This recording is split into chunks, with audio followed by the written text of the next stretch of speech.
Apa kabar sahabat semuanya?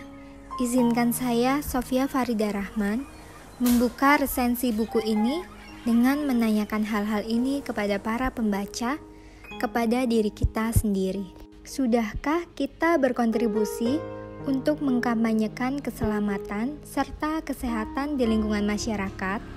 Amankah anak-anak yang kita tinggalkan di sekolah dari ancaman cedera selama mereka belajar? Pernahkah terusik di hati? Apakah kita sudah melindungi keselamatan dan kesehatan lingkup sosial yang paling kecil dalam diri kita, yaitu keluarga? Bagaimana cara melindungi mereka?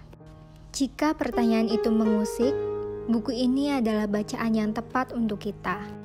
Buku ini disusun secara sistematis dengan pendekatan yang cukup baik. Di awal, pembaca yang tentunya sebagian besar adalah praktisi K3 akan didekatkan pada fenomena-fenomena K3 di dunia kerja. Tidak bisa dipungkiri bahwa praktisi K3 saat ini mostly pola pikirnya masih berkutat pada dunia kerja saja. Tidak hanya mereka yang fresh graduate, tetapi juga yang telah berpengalaman.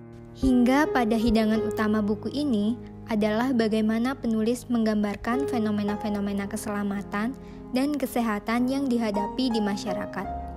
Penulis mampu mengutarakan dengan gamblang, ringan, dan mudah dimengerti bahwa kita bukan hanya sebagai praktisi K3.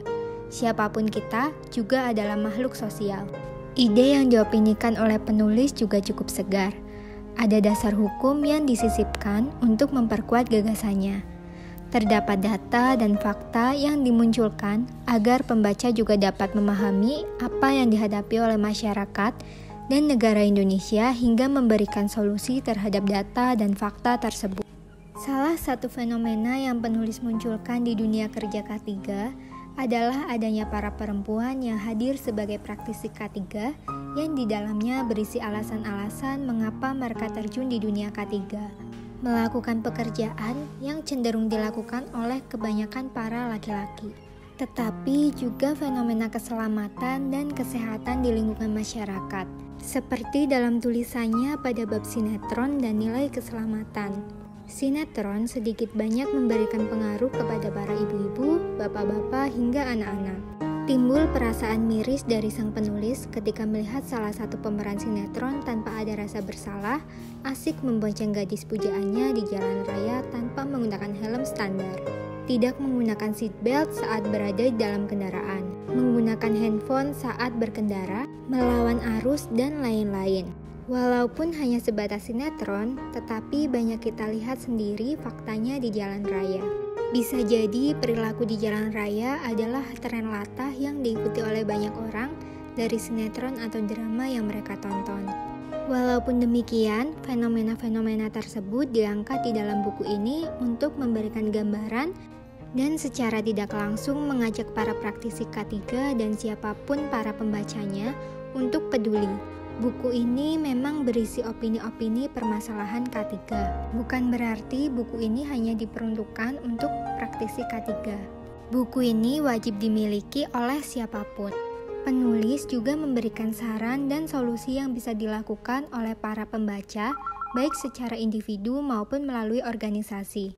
Pada bab penyampah, penulis memberikan solusi jangka panjang seperti apa agar bangsa Indonesia dapat bersih dan terjaga kebersihannya.